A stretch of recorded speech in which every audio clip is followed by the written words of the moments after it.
मंडळी, लग्नानंतर होईलच प्रेम या मालिकेचा आजचा म्हणजेच 24 जूनचा एपिसोड रिव्ह्यू तुम्ही ऐकत आहात. प्रेक्षकांनो, आता मालिकेला खूप वेगळंच वळण लागणार आहे बरं का. खूप इंटरेस्टिंग पॉईंट तुमच्या समोर येणार आहेत.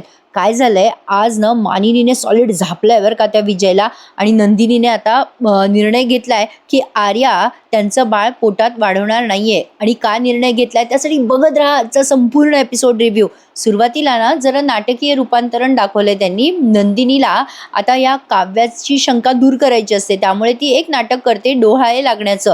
तिला आईस्क्रीम खायचं असतं असं जीवा प्रिटेंड करतो आणि मुद्दाम हे दोघं जण बाहेर एकमेकांशी वाद घालतात आणि म्हणतात, जीवा म्हणत असतो नंदिनीला, काय नंदिनी, आता याच वेळेला तुला आईस्क्रीम खायचंय का? दादा बघ ना कशा असतात ना या बायका, आपल्याला कशा त्रास देतात बघ ना. अर्ध्या रात्री आता हिला हे टेंडर कोकोनट का काय ते आईस्क्रीम खायचंय म्हणे. आता पार्थला या गोष्टीवरती जरा विश्वास बसून जातो. पटकन तो म्हणतो, काय करणार बाबा जीवा, अरे जे काही असतं ते आपल्यालाच करावं लागतं. नाही, चांगला बाबा होण्याचा हा मार्ग जरा अवघडच आहे. त्याच वेळेला मानिनी पण आले बरं का तिथे. त्यावर आता पार्थ म्हणतो, अरे बाबा, माझ्या पण बायकोला रात्री 2-2 वाजता बर्फ खाण्याचे डोहाळे लागतात आणि माती पण खायचे डोहाळे लागले होते काव्याला. लगेच जीवा म्हणतो, अगं ए काव्या, हे काय भलतं, दादा तू आणून दिली होतीस का माती? त्यावर पार्थ म्हणतो, अरे बाबा, आणून द्यावीच लागली. जीवा आता हसायला लागतो बरं का. आणि मानिनी म्हणते, अरे बाबा, असे डोहाळे पुरवावेच लागतात. मग जीवा म्हणत असो, बरं तुला टेंडर कोकोनटचं आईस्क्रीम चालेल का, मग आणू का नंदिनी? मग नंदिनी म्हणते, हो लवकर आणा. जीवा म्हणतो, थांब ग जरा, ॲप्लिकेशन तर उघडू दे मला मोबाईलवरचं.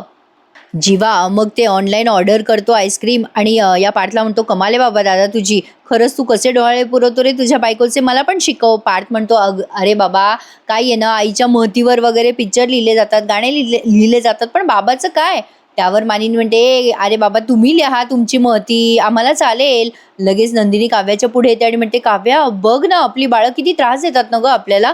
अगं तू जरा ओरड बरं मावशी म्हणून बाळाला, सांग बाळाला त्रास देऊ नकोस अजिबात. असं म्हणून ती काव्याचा हात तिच्या पोटावर ठेवते. काव्याला अजूनही शंकाच आहे बरं का प्रेक्षकांनो. आणि नंदिनी हे सगळं मुद्दाम प्रिटेंड करते हे तिला कळतंय. मग आता नंदिनी आणि जीवा लगेच त्यांच्या बेडरूम मध्ये दाखवलेत.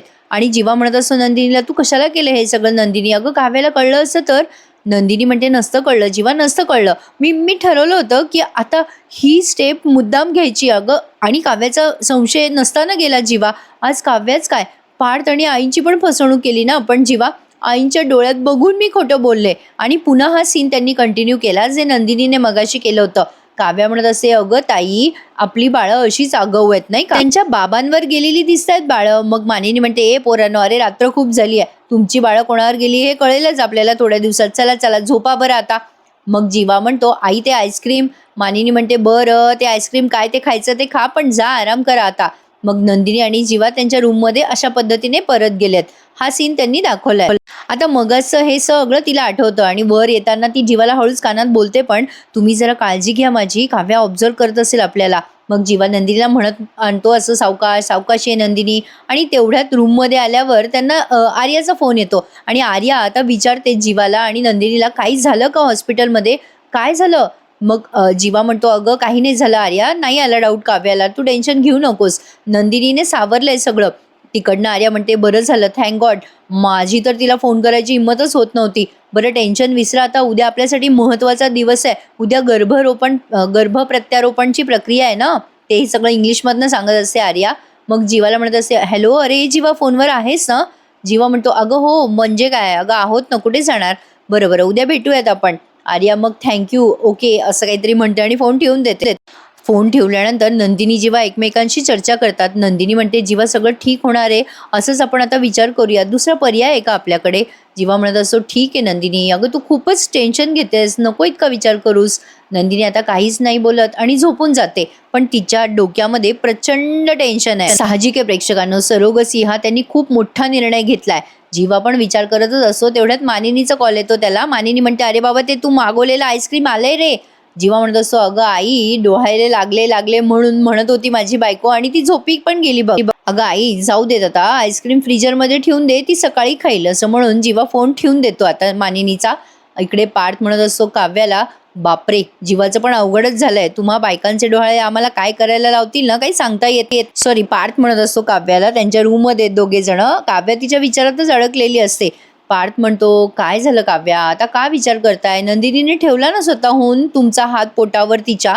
काव्या म्हणते, "पार्थ, आता ठेवू दिला ताईने, पण मग हॉस्पिटलमध्ये का नाही ठेवू दिला?" "नाही, आता मला बरं वाटावं म्हणून तिने असं केलं असेल ना." पार्थला आता जरा टेन्शनच आलंय. न तो म्हणतो, "अहो काय हो काव्या, तुमचा नंदिनीवरचा संशय अजून गेला नाहीये का?" काव्य आता विचारात पडलीये. इकडे नंदिनी पुन्हा अर्ध्या रात्री उठून बसते आणि झालेला सगळा प्रकार विचार करत असते. तिला आता टेन्शन आलंय. ती सगळ्यांशी सराईतपणे खोटं बोलतेय, या गोष्टीचं गिल्ट तिला सतावतंय. झालेला आजचा सगळा प्रकार तिला आठवतो, की कसं तिने काव्याला दवाखान्यात जाऊन रोखलं, पण काव्याला अर्धवट कळलंय. म्हणजे नंदिनीचा ॲक्सिडेंट झाला हे तिला कळलंय त्या रोडवर, पण मिसकॅरेज झालंय हे काही काव्याला कळलेलं नाहीये. इथे ना एक गाणं ऐकवलंय त्यांनी नेहमीप्रमाणे आणि काव्या विचार करते, "ताई तू कसलं सत्य माझ्यापासून लपवतेस गं?" आणि नंदिनी इकडे रडत असते झालेला प्रकार आठवून. आता बघा प्रेक्षकांनो, आजचा हा सीन पाहिल्यानंतर आज म्हणजे मानिनीने प्रेक्षकांचं मन जिंकलंय असं म्हणायला हरकत नाहीये. या वसू आत्या विजयच्या रूममध्ये आलेल्या असतात आणि त्या विजयरावांची खोली आवरत असतात. तेवढ्यात विजय येतो तिथे आणि म्हणतो, तुम्ही माझं चार्जर घेतलं का?" मग वसू आत्या म्हणतात, "अहो हो, गुड मॉर्निंग विजयराव, ते जरा गडबडीत विसरून गेले मी ते चार्जर द्यायचं." विजय म्हणत असतो, "चार्जर घेतलं तुम्ही, मग परत कोण देणार हो?" वसू आत्या म्हणतात, "चला अहो एवढं का चिडताय तुम्ही विजयराव चार्जरवरनं?" विजय म्हणतो, "चला चला चार्जर द्या आधी आधी." वसू आत्या म्हणतात, "ठीक आहे देते मी चार्जर, पण किती चिडताय विजयराव, काय झालं?" आता वसू आत्या चार्जर आणण्यासाठी जातात आणि देऊन टाकतात विजयला चार्जर. पण विजय अतिशय उद्धटपणे बोलतो बरं का वसू आत्याशी. वसू आत्या विचारत असतात, "काय हो विजयराव, सगळं ठीक आहे ना? नंदिनीचा ॲक्सिडेंट झाल्यापासून तुम्ही विचित्रच वागताय, बदलून गेल्यासारखे. काय झालं? तुम्हाला तर काव्याचं मिसकॅरेज वगैरे घडवून आणायचं होतं ना. काव्याचं बाळ तर सुरक्षित आहे. एवढं माहिती आहे ना तुम्हाला विजयराव, मग शांत कसे तुम्ही?" विजय वसकतो आता वसू आत्यावर आणि म्हणतो, "अरे ऑफिसचे कामं असतात मला. माझ्या मागे काही कामं आहेत की नाही? एवढं तुम्हाला वाटतं तर तुम्ही काहीतरी करा. प्रत्येक वेळेला मीच सगळं करायला पाहिजे का? नाही, तुम्हाला काय आहे, घरी बसून राहायचं, काम न धाम, लोकांना विचारत बसायचं, तुम्ही बरे कसे, कामं करता की नाही? हे बघा लक्षात ठेवा, माझ्या खोलीत शिरायचं ना तर विचारून शिरायचं यापुढे." मानिनी आता हे सगळं दृश्य बघून आश्चर्यचकित होते. इकडे जीवानंदिनीचा छोटासा सीन दाखवलाय त्यांनी. जीवा खूप एक्सायटेड आहे, कारण आज गर्भ प्रत्यारोपणाची प्रक्रिया होणार आहे ना. जीवा आणि नंदिनीचं बाळ आता आर्याच्या पोटात वाढणार आहे म्हणून तो एक्सायटेड दाखवलाय. त्याला सुधरत नसतं, किचनमध्ये तो काय काय विचित्रचपणा करतोय. म्हणजे त्याने डायरेक्ट गॅसवर ठेवलंय ते भांडं, पण पाणीच टाकलं नाहीये चहा करण्यासाठी. आणि जीवाला म्हणा, "माझ्यासाठी पण अर्धा कप चहा कर कर." गंमत हो जरा. नंदिनी म्हणत असते, "जीवा काय चाललंय तुमचं? अहो पाणी तरी टाका त्या भांड्यात." जीवा म्हणतो, "अगं हो, माझ्या लक्षातच नाही." त्याने आता जग घेतलाय बरं का. नंदिनी म्हणते, "अहो कपाने टाका पाणी, असं काय करताय?" जीवा म्हणतो, "सॉरी ग, मला लक्षातच नाही येते." आता नंदिनी म्हणते, "काय चाललंय जीवा, हात थरथरताय तुमचे, कपाने टाका ना पाणी." जीवा म्हणत असतो, "अरे यार शेट, मी विसरतोय ग, माझं काय चाललंय मला काही कळतच नाहीये." आणि असं तिच्याशी बोलता बोलता ते चहा टाकत असतो गॅसवर आणि म्हणत असतो, "नंदिनी मी खूप एक्सायटेड आहे ग, कधी ही प्रोसिजर कंप्लीट होते आणि कधी आपल्या बाळाला हातात घेतोय असं झालंय मला. काय सांगू मी तुला." नंदिनी आता विचारात पडलीये. जीवा म्हणतो, "काय ग, काय झालंय?" नंदिनी म्हणते, "काही नाही जीवा, आपल्या आयुष्यात बाळ येणार आहे. या जगात त्याची येण्याची प्रोसेस सुरू होणार आहे आणि आनंदाची गोष्ट आपण त्याला कोणाला घरात सांगू शकत नाही, याचं वाईट वाटतंय." आता अचानक नंदिनीचं लक्ष जातं की ते दूध आहे ना ते नासलंय आणि ते दूध नासल्यामुळे ती अपशकुन झाला असं समजते आणि घाबरते. इकडे मानिनीला बघून वसू आत्या घाबरतात, पण मानिनीलाच उलटून बोलतात. उलटून म्हणजे उद्धट सारखं बोलतात, "तू कशाला आलीस इथे मानिनी? अच्छा, इथे उभं राहून आमचं बोलणं चोरून ऐकतेस का?" मानिनी मस्त उत्तर देते. ती म्हणते, "छे छे, चोरून वगैरे कशाला ऐकू मी? कोणाचा तरी आवाज चढलेला ऐकला मी म्हणून इथे आली आहे." आता विजयला सॉलिड झापते बरं का मानिनी आणि म्हणते, "जे कानावर पडलं ना विजयराव, ते अजिबात ऐकलेलं नाही, आवडलेलं नाही बरं का मला." "काय विजयराव, तुम्ही ऐकवताय वसुताईंना? काय माहिती हो तुम्हाला वसुताईंबद्दल? तुम्ही जन्मालाही आला नाहीत ना विजयराव, तेव्हापासनं वसुताई काम करताय. वसुताईंचे मिस्टर गेले ना तेव्हा त्या खचल्या नाहीत, खमक्या उभ्या होत्या त्या आमच्या बरोबर, आमच्या पाठीशी. पार्थ विक्रमच्या हाताशी येईपर्यंत, त्यानंतर अहो अनेक वर्ष वसुताईंनीच आमचा बिझनेस सांभाळलाय अगदी व्यवस्थित पद्धतीने. रम्याला सुद्धा मोठं केलंय त्यांनी. कोण कुठले तुम्ही? त्यांना ऐकवताय? घरात बसलाय काम न धाम तुम्हाला म्हणून." "काय म्हणाला तो विजयराव तुम्ही? तुमच्या रूममध्ये वसुताईंनी शिरायचं नाही विचारल्याशिवाय." "तुमची रूम? हा, कसली तुमची रूम? तुमची रूम जी तुम्हाला वाटते ना ती रूम वसुताईंची आहे, लक्षात ठेवा. आणि मेहरबानी म्हणून त्यांनी तुम्हाला इथे राहायला दिलाय, लक्षात ठेवायचं हे विजयराव." बघा प्रेक्षकांनो, मानिनीने वेळ साधून वसू आत्याची बाजू बरोबर घेतली आहे, पण वसू आत्या किती वाईट वागतात ना या सगळ्यांची. मानिनी म्हणतात, "काय हो विजयराव, विसरलात का? सासूबाई आहेत त्या तुमच्या, लाख वेळेला आम्हाला ऐकवता ना हे घर त्यांच्या नावावर आहे म्हणून. कसं काय तुमच्या लक्षात राहत नाही? घर जावायला दिली ओसरी आणि घर जावाई मागताय वसरी, असं झालं ते. हातपाय कमी पसरायचे बरं का विजयराव, लक्षात ठेवा. पसारा जो मांडलाय ना तुम्ही, हा उचलून बाहेर फेकायला मला वेळ नाही लागणार. इथून पुढे घरातल्या कुठल्याही बाईला, घरातल्याच काय बाहेरच्या पण बाईला आवाज चढवून अजिबात या पद्धतीने बोलायचं नाही विजयराव. मला चालणार नाही हे. तसंच झालं ना पुन्हा तर तुम्ही कोण आहात ना हे मी अगदी विसरून जाईल. तसंही तुमच्यात लक्षात ठेवण्यासारखं तुमच्यात काही नाहीये म्हणा. मानिनीने सपशेल पद्धतीने विजयचा अपमान केलाय. विजय आता तिथून निघून जात असतो तेव्हा मानिनी त्याचा हात धरते आणि म्हणते, दंड धरते ती विजयचा आणि म्हणते, ओ विजयराव, सॉरी म्हणायची काही पद्धत आहे की नाही? विजय आता मानिनीकडे रागाने बघत असतो बरं का. मानिनी विजयला म्हणते, चाललात कुठे? सॉरी म्हणायची काही पद्धत आहे की नाही? लगेच विजय वसू आत्याकडे बघतो आणि म्हणतो, सॉरी सासूबाई बरं का. आणि मानिनीकडे बघतो. मग मानिनी म्हणते, व्हेरी गुड, बेटर. विजय रागाने तिथून निघून जातो. आता वसू आत्या मानिनीला म्हणतात, मानिनी, एवढ्या वर्षानंतर तुला माझ्याबद्दल आपुलकी वाटते ग. मला बरं वाटलं ग हे सगळं बघून मानिनी, थँक्यू सो मच. मानिनी म्हणते, हे बघा वसुताई, थँक्यू म्हणायची गरज नाहीये. विजयरावांचं चुकलंच, त्यांना ऐकवायची गरजच होती. पण तुम्ही कशाही वागलात ना तरी मला माझा स्वभाव नाही ना बदलता येत. पण वसुताई, थोडी जाण ठेवून तुम्ही पण चांगल्या वागलात ना आमच्याशी तर मला सुद्धा बरं वाटेल बरं का. मानिनीने या वेळेला घेतलेली भूमिका मला खूप आवडली. वसू आत्या कशाही असल्यानं तरी त्या मोठ्या आहेत आणि विजयने त्यांचा अपमान करायचं काहीच कारण नव्हतं. त्यामुळे मानिनीने वसू आत्याची जी बाजू घेतली ना मला खूप आवडलं. प्रेक्षकांनो, भावलं मनाला. समोरचा माणूस किती वाईट वागला ना तरी आपण आपला स्वभाव नाही सोडू शकत, हे खरं आहे. तर असो, हा सीन मला खूप भावलाय. तुम्हाला आवडला असल्यास मला कमेंटमध्ये नक्की कळवा आणि लाईक करायला विसरू नका प्रेक्षकांनो आपल्या रिव्ह्यूला. असो, तर आता या सीन नंतर शेवटचं सीन तुम्ही बघत आहात. काय दाखवलंय माहिती का या सीनमध्ये? काव्य आणि पार्थ बातम्या ऐकत असतात आणि बातम्यात असं ऐकवतात की खूप अति पावसामुळे एका रोडवरनं एक छोटा मुलगा वाहून गेला आणि त्यामुळे त्या घरच्यांना खूप दुःख झालंय, अशी बातमी हे दोघे जण ऐकतात टीव्हीवर. आणि म्हणे अनेक महिन्यांपासून या गावच्या रस्त्यांची दुरवस्था झाली आहे. खोल खड्ड्यामुळे हा मुलगा पावसात असा पुरात वाहून गेला आणि वाहत्या पावसामुळे प्रवाह जास्ती होता पाण्याचा आणि तो मुलगा वाहून गेला पुरामध्ये. स्थानिकांनी शोधून म्हणजे रुग्णालयात वगैरे दाखल केले अशी बातमी ती ऐकते काव्या. पण काव्या ही बातमी ऐकल्यावर खूप अस्वस्थ होते आणि म्हणते, बापरे, त्याच्या आईला वाटलं तरी असेल का हो की त्याचा मुलगा आज वापस येणार नाही घरी?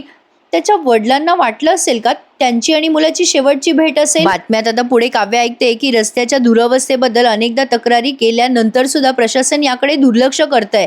संतप्त नागरिकांनी दोषी अधिकाऱ्यांवर कारवाई करायला सांगितली आहे. काव्या वैतागते ही बातमी ऐकून आणि म्हणते, बघा ना, सगळीकडे ते शहर असो गाव असो सगळी अवस्था रस्त्यांची हीच.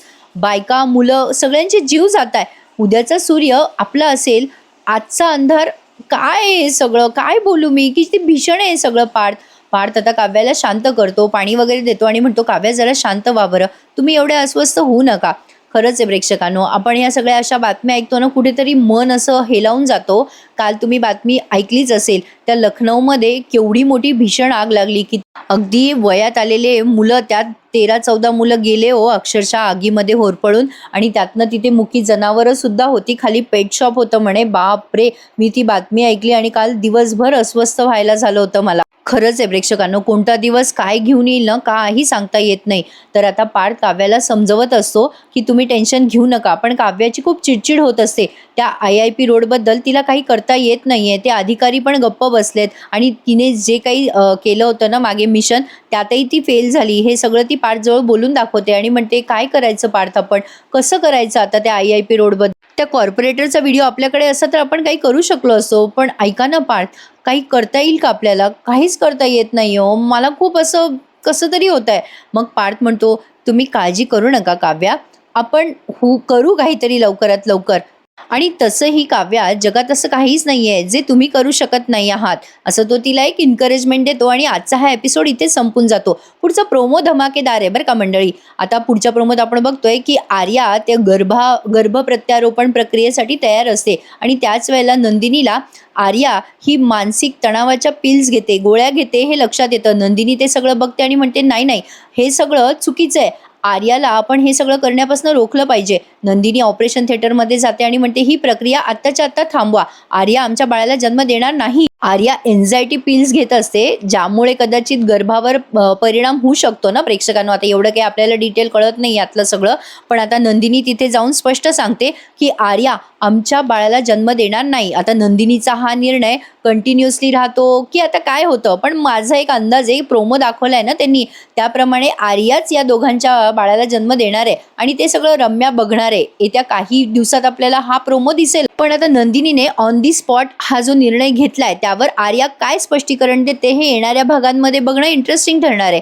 मंडळी, आजचा हा एपिसोड रिव्ह्यू कसा वाटला कमेंटमध्ये कळवायला विसरू नका. भेटूयात उद्या पुन्हा एकदा लग्नानंतर होईलच प्रेम या मालिकेच्या नवीन आणि इंटरेस्टिंग अशा एपिसोड रिव्ह्यूमध्ये. उद्याचा एपिसोड खास असणार आहे, नक्की बघा. तोपर्यंत काळजी घ्या स्वतःची आणि चॅनलला सबस्क्राईब करायला विसरू नका. भेटूयात उद्या. Take care. धन्यवाद.